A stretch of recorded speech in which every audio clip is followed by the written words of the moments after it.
Sahabat-sahabat, Son Horeg kembali hadir dengan kericuhannya.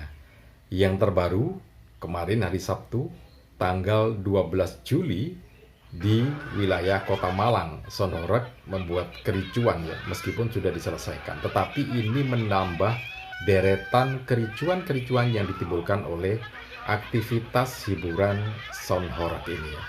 Nah, menurut Anda, apakah memang Son Horeg ini harus dihentikan atau ada pengelolaan khusus supaya benar-benar bisa ada nilai manfaatnya untuk masyarakat secara umum ya, bukan hanya untuk sebagian saja.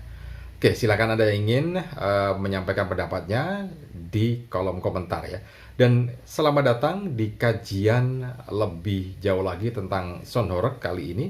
Kita akan mengumpulkan beberapa data kejadian dan mudah-mudahan bisa menjadi satu catatan tersendiri bagaimana pemerintah maupun pemangku keputusan untuk membuat keputusan tentang Son Horeg ini. Karena sudah ada fatwa haram dari MUI Jawa Timur, kemudian juga ada rekomendasi-rekomendasinya ya. Jadi terus simak video ini sampai selesai. Baik, untuk Anda yang baru saja bergabung di channel ini, jangan lupa tekan tombol subscribe-nya terlebih dahulu, kemudian tekan tombol loncengnya, dan jangan lupa juga share video ini ke teman-teman Anda. Siapa tahu teman-teman Anda juga sedang memerlukan informasi ini. Jadi begini, pada tanggal 12 Juli kemarin, hari Sabtu itu, di wilayah Mulyorejo, Kecamatan Sukun, Kota Malang, ada iring-iringan Son Horeg ya. Dan ini ribut karena dipicu ada seorang ibu-ibu yang keluar rumah meminta suara Son Horeg itu dikecilkan atau dimatikan karena suaminya sedang sakit, kemudian juga ada bayi di dalam rumahnya yang benar-benar terganggu dengan bunyi Son Horeg ini ya.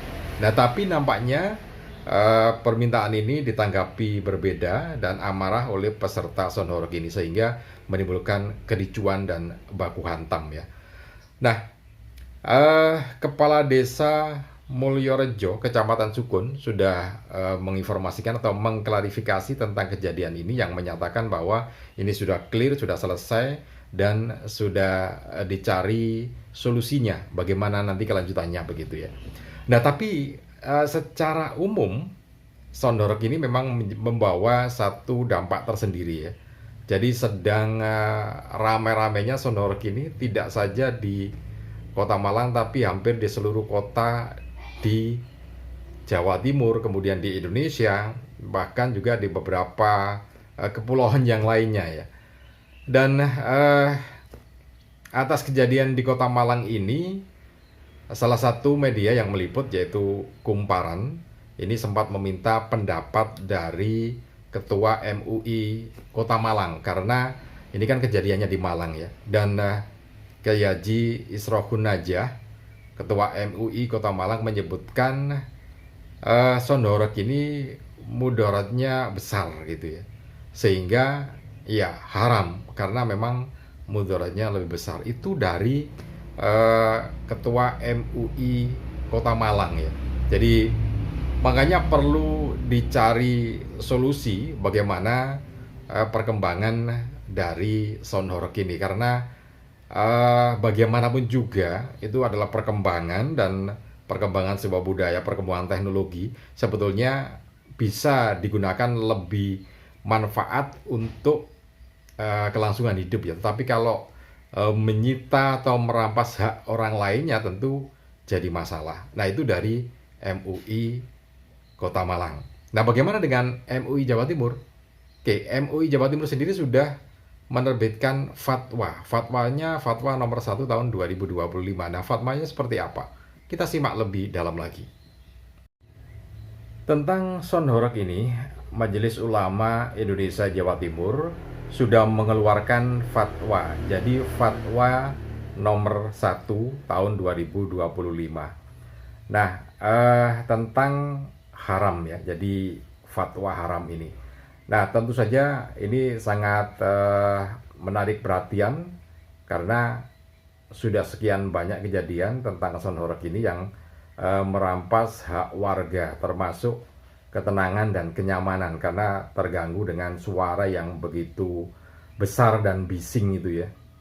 Kalau diukur ya tentu saja desibelnya sudah melewati tahap gangguan terhadap gendang telinga kan begitu. Nah, oke. Jadi Majelis Ulama Indonesia Jawa Timur sudah menerbitkan fatwa haram. Kemudian juga memberikan rekomendasi, ada 4 rekomendasi ya.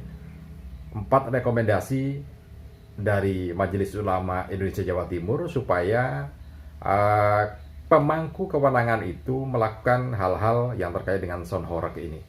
Nah, yang pertama ini adalah meminta kepada pemilik atau event organizer yang memanfaatkan sound horeg ini untuk aktivitas ekonomi supaya bisa menjaga keamanan dan kenyamanan dari warga sekeliling. Karena ini kan ruang publik yang dipakai ya, bukan hanya mereka saja, tetapi orang lain yang berada di sekitar lokasi ini tentu punya hak juga untuk merasa nyaman, bukan hanya mereka saja. Nah, ini fatwa rekomendasi dari MUI yang pertama, ada 4 ya. Kemudian yang berikutnya, yang nomor 2, meminta pemerintah kabupaten dan kota di Jawa Timur untuk membuat aturan-aturan yang jelas tentang penggunaan sound horeg ini ya. Jadi aturan-aturan itu dibuat supaya tidak mengganggu kenyamanan dan juga ketenangan warga di sekitar yang terkena dampak mudaratnya dari sound horeg ini. Itu yang kedua ya, karena kan bagaimanapun juga pemerintah kota, pemerintah kabupaten punya kewenangan untuk melakukan itu, membuat aturan-aturan supaya tidak lagi aktivitas dari sound horeg itu mengganggu ketertiban ataupun kenyamanan warga. Tidak bisa dipungkiri itu sebuah perkembangan, tetapi beberapa data juga menunjukkan bahwa sangat mengganggu, dan video yang di Malang, kejadian di Malang itu tentu jadi satu catatan tersendiri ya kasusnya, tambah panjang deretan catatan kasusnya. Kemudian yang ketiga yaitu rekomendasinya adalah kepada Menteri Hukum dan HAM, Kementerian Hukum dan HAM, dan juga jajaran-jajaran yang ada di bawah Kementerian Hukum dan HAM ini supaya tidak mengeluarkan legalitas perizinan tentang sound horeg ini, karena tadi dampak mudaratnya sangat besar dibandingkan dengan manfaatnya ya. Jadi perizinan, karena bagaimanapun juga kalau kemudian itu keluar izinnya tentu akan tumpang tindih dengan yang lainnya, padahal sudah jadi catatan, sudah menimbulkan banyak permasalahan yang ada. Karena bagaimanapun juga kan berkaitan dengan legalitas itu yang menjadi penting ya. Jadi kalau sudah ada izinnya ya tentu jadi masalah. Kemudian yang berikutnya, rekomendasi yang keempat yaitu masyarakat secara keseluruhan untuk pandai memilah dan memilih hiburan mana yang cocok, yang tepat untuk masyarakat dipilih gitu ya. Karena bagaimanapun juga kan itu pilihan masyarakat mau apa, tetapi akan sangat mengganggu ketika pilihannya dilakukan itu adalah pilihan-pilihan yang mengganggu masyarakat yang lainnya. Nah, itu 4 rekomendasi dari MUI Jawa Timur terkait dengan sound horeg ya, yang terus menimbulkan permasalahan. Kemudian yang terkait fatwa ini, memang yang terkena dampaknya adalah pengusaha atau event organizer, karena kan mereka mengeluarkan biaya yang cukup besar untuk membuat sound horeg gitu ya. Jadi ada yang merespon secara kuat supaya kalau memang itu diharamkan ya semua hiburan-hiburan diharamkan kan begitu, karena sama-sama memiliki dampak yang negatif. Ada yang merespon semacam itu. Kemudian juga ada yang ini kan sebuah hiburan. Nah, terkait hiburan itu sendiri, seperti yang disampaikan oleh Ketua MUI Malang, Kiai Haji Isrohun aja, yang atau sering dipanggil Gus Is ini, menyampaikan bahwa iya itu memang hobi kan sebetulnya, tetapi dicarikanlah, karena hobi itu kan ekspresi ya, boleh berekspresi, tetapi jangan sampai kemudian ekspresi itu mengganggu hak masyarakat yang lainnya untuk mendapatkan kenyamanan yang ada di lingkungan mereka. Oke, silakan Anda yang ingin berbagi pemikiran ataupun menyatakan pendapatnya tentang sound horror ini, silakan di kolom komentar. Salam dan sukses selalu untuk Anda.